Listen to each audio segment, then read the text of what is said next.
नहीं हूँ, क्योंकि मुझे तो इनके मंसूबे दिख गए। जो घर बैठे आदमी पे अटैक कर रहे हैं, आपने सिंधु बॉर्डर पे देखा, वहाँ अटैक किया। आपने गाजीपुर में देखा, जो इनके नंद किशोर जी हैं, वो यहाँ 300 आदमियों को लेकर के आ गए। अरे यार, जो हमें घर के अंदर सुरक्षित नहीं रहने दे रहे, वो हमें सड़कों पर निकलने पे क्या सुरक्षित रहने देंगे? इनको तो मौके मिलेंगे, अपने बंदों को भेजकर बस से छुड़वाएंगे, अपने बंदों को भेजकर महिलाओं के साथ जो आपत्तिजनक हरकतें हैं ये वो लोग करेंगे, और बाद में उसका ठिकरा किसके ऊपर मर देंगे?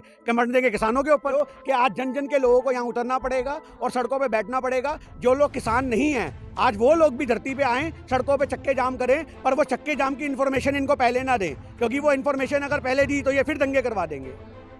हमें तो लगता है मोदी सरकार ने, जो मोदी जी ने दाढ़ी बढ़ाई है, वो जरूर जहांगीर से या आपके जो मोहम्मद गजनवी वगैरह जो सल्तनत के बंदे रहे हैं, मुगल शासक, उनसे इंस्पायर्ड हो चुके हैं। कोई ना कोई खाली टाइम पे बैठ के किताब पढ़ते होंगे और उनकी हुकूमत यहाँ पे अप्लाई करते फिर रहे हैं, लगा कील लगा करके, जगह जगह बैरिकेटिंग लगा करके। ये एक मुगल शासक बन चुके हैं। आज ये तारें जो लगाई गई हैं, किनको रोकने के लिए लगाई हैं? किसानों को रोकने के लिए। क्या इन तारों पे जा करके हमने भरतनाट्यम करना है? हमें क्या मतलब इन तारों से? ये किस चीज को डराने के लिए सरकार कर रही है?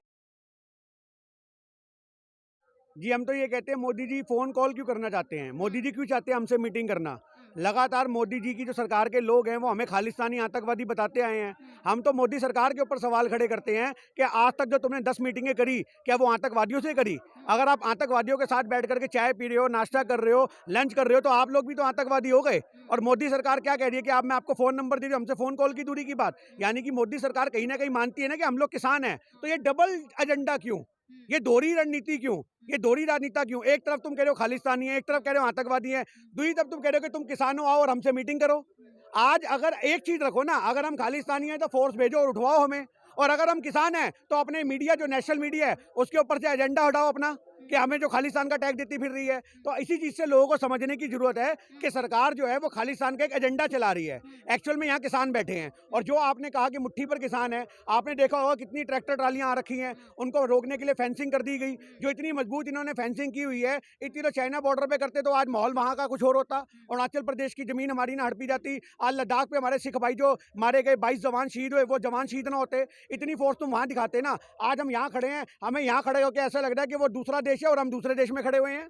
आज ये तारें जो लगाई गई हैं, किनको रोकने के लिए लगाई हैं? किसानों को रोकने के लिए। क्या इन तारों पे जा करके हमने भरतनाट्यम करना है? हमें क्या मतलब इन तारों से? ये किस चीज को डराने के लिए सरकार कर रही है? ये एक मुगलगी हुकूमत है। हमें तो लगता है मोदी सरकार ने, जो मोदी जी ने दाढ़ी बढ़ाई है, वो जरूर जहांगीर से या आपके जो मोहम्मद गजनवी वगैरह जो सल्तनत के बंदे रहे हैं, मुगल शासक, उनसे इंस्पायर्ड हो चुके हैं। कोई ना कोई खाली टाइम पे बैठ के किताब पढ़ते होंगे और उनकी हुकूमत यहाँ पे अप्लाई करते फिर रहे हैं, लगा कील लगा करके, जगह जगह बैरिकेटिंग लगा करके। ये एक मुगल शासक बन चुके हैं, और उसी मुगल शासक के साथ साथ इन्होंने देखा होगा तलवारें हाथ में पकड़ा दी पुलिस वालों के, लोहे की लंबी लंबी सी, जो पुलिस वालों के हाथ में, दिल्ली पुलिस के हाथ में एक लोहे की छड़ पकड़ा दी है। वो छड़ क्या है? आज ये तो ऐसा लग रहा है कि मोदी सरकार अभी हुकूमत को एक वो देगी मैसेज, आक्रमण, और वो सारे यहाँ किसानों पे टूट पड़ेंगे। आज मुद्दा क्या है? ये क्या साबित करना चाह रहे हैं? आज दिल्ली पुलिस की जो अपनी एक अस्मिता होती थी, एक इज्जत होती थी, आज वो साख को इन्होंने दांव पे लगा दिया। हमें तो ऐसे लग रहा है थोड़े टाइम बाद दिल्ली पुलिस के जो आला अधिकारी हैं, बड़े अफसर हैं, वो घोड़ों पे यहाँ घूमते हुए बोलेंगे कि आओ जी आओ, देखो हम एक फरमान लेकर के आए हैं, सल्तनत का फरमान है, ये खाली हो जाओ, नहीं तो हम तुम्हें दीवारों में चुनवा देंगे। आज ये पूरा माहौल क्या बनाया जा रहा है? परंतु जिस प्रकार से आपको हमेशा से खालिस्तानी बोलते आए हैं, खालिस्तानी जो लाल किले पर जो भी 26 तारीख को हो, उससे तो ये बात साबित भी हो गई है अब। देखिए, आज मैं एक बात बताऊं, ये तो खालिस्तानी का टैग देना है। आज ये कहते हैं हमने खालिस्तान बनाना है, ये यही कहते हैं ना कि भैया सिख कौम के लोगों ने खालिस्तान बनाना है। ये 80% होके हिंदू राष्ट्र नहीं बना पाए, हम 2% होके कहां से खालिस्तान बना लेंगे? आप मुझे ये बात बताइए, 80% आबादी हिंदुओं की है, आज मोदी समाज के समर्थकों की है। जब वो एक हिंदू राष्ट्र नहीं बना पा रहे, भारत एक लोकतांत्रिक देश है, भारत एक सर्वधर्म सम्मानीय देश है, एक धर्मनिरपेक्ष देश है, उसमें ये टैग लगा देना, ये कहीं ना कहीं आंदोलन को दबाने की साजिश है सरकार के द्वारा। अगर ये मुसलमानों ने आंदोलन खड़ा किया होता तो ये आतंकवादी का टैग लगाते। सर, सिखों ने अगर पंजाब की पहल करी है तो इसलिए इन्होंने खालिस्तान का पहले एक एजेंडा तैयार कर रखा था, उस एजेंडे पे लगातार ये बरकरार है अपने मंसूबों को कामयाबी करने के लिए। परंतु 6 तारीख को जो चक्का जाम होगा, अगर तब भी ऐसी कोई हिंसा भड़काने की कोशिश की जाएगी, तब क्या करेंगे? देखिए जी, मैं तो ये अगर आप मेरी निजी राय माने, मैं इस 6 तारीख को चक्के जाम के समर्थक में नहीं हूँ। क्यों नहीं हूँ? क्योंकि मुझे तो इनके मंसूबे दिख गए। जो घर बैठे आदमी पे अटैक कर रहे हैं, आपने सिंधु बॉर्डर पे देखा, वहाँ अटैक किया। आपने गाजीपुर में देखा, जो इनके नंद किशोर जी हैं, वो यहाँ 300 आदमियों को लेकर के आ गए। अरे यार, जो हमें घर के अंदर सुरक्षित नहीं रहने दे रहे, वो हमें सड़कों पे निकलने पे क्या सुरक्षित रहने देंगे? इनको तो मौके मिलेंगे, अपने बंदों को भेजकर बस से तुड़वाएंगे, अपने बंदों को भेजकर महिलाओं के साथ जो आपत्तिजनक हरकतें हैं, ये वो लोग करेंगे, और बाद में उसका ठिकरा किसके ऊपर मर देंगे? किसानों के ऊपर। आपको बता दूं मैं, नव भारत टाइम्स में आज खबर आई है, जो ये अखबारों की कटिंगें होती हैं, उसमें खबर दी है इन लोगों ने कि किसानों के पास जो है जत्थेबंद जो किसान हैं, इनके पास हथियारों का जखीरा है, और ये 6 फरवरी को बहुत बड़ा कांड कर सकते हैं। आज एक छोटी सी बात बताइए, जब इतने गोदी मीडिया ने पहले ही एक प्रोपेगेंडा सेट कर दिया, आज अगर वो जत्थेबंद में बंदूकें हैं तो आओ और पकड़ो। तुम्हारी इंटेलिजेंसी फेलियर कहाँ है? तुम्हारी इंटेलिजेंसी कहाँ है? आज तुम लोग इतनी मिलिट्री यहाँ लगा के बैठे हो, पूरा आपने फेंसिंग कर दी। उन मिलिट्री को बोलो आओ ये तंबू पाड़े और तंबू में दिखाएं कहाँ हथियार किसानों ने रखे हुए हैं। जब तुम्हारे पास रिपोर्ट है तो तुम दंगों को रोको ना। आज वो क्यों बोला गया? वो एक नैरेटिव सेट कर दिया गया कि 6 तारीख को हम अपने बंदों को भेजेंगे, माहौल खराब करेंगे, और बाद में कह देंगे हमने तो देखो जी इसकी भविष्यवाणी 2 फरवरी को कर दी थी, ये किसानों के पास बंदूकें हैं, हथियार है, सब कुछ है। अगर तुम्हारे पास इतनी यहाँ किसानों के हथियारों की खबर आ रही है, तो पुलवामा में तुम्हारे पास खबर नहीं है कि 350 RDX है? आज वो खबरें क्यों नहीं आती? तो ये इन शॉर्ट में नैरेटिव सेट किया जा रहा है सरकार के द्वारा किसानों के आंदोलन को खराब करने का। और 6 तारीख को अगर यहाँ पे ऐसा कोई चक्का जाम होता है तो आप बिल्कुल देख लेना, ये माहौल खराब करने में कोई कसर पीछे नहीं हटेंगे। आपने लोकतंत्र की बात करी, मीडिया को लोकतंत्र का चौथा स्तंभ माना जाता है, और अब मीडिया के जो लोग हैं, पत्रकारों पर ही मुकदमे दर्ज किए जा रहे हैं। देखिए, मैं तो कह रहा हूँ, वो मनदीप पुनिया भाई को सलाम है।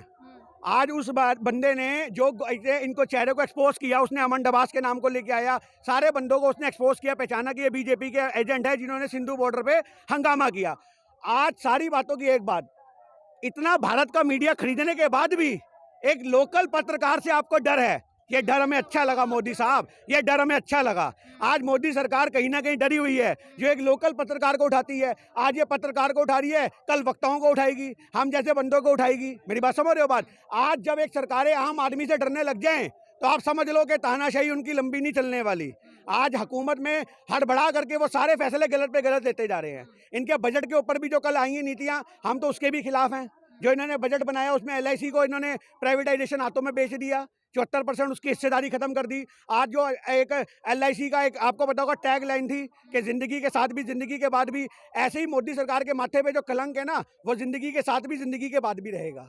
समझ रहे हो बात आप? ये इनके ऊपर कलंक रहेगा कि इन्होंने LIC को बेच दिया। क्योंकि भारत के इतिहास में जब जब भारत देश डूबा है, जब जब भारत बर्बाद हुआ है, जब जब भारत की एक बैकफुट पे आना पड़ा, अर्थव्यवस्थाएं डाउन हुई हैं, उन सारी अर्थव्यवस्थाओं को बचाने का काम किसने किया? उन सारी अर्थव्यवस्था को बचाने का काम LIC ने किया। इन्होंने वो LIC बेच दी। मेरी बात समझ रहे हो बात? अब इन्होंने आपको ये भी बता दूं कि एग्रीकल्चर डेवलपमेंट सेस निकाला है।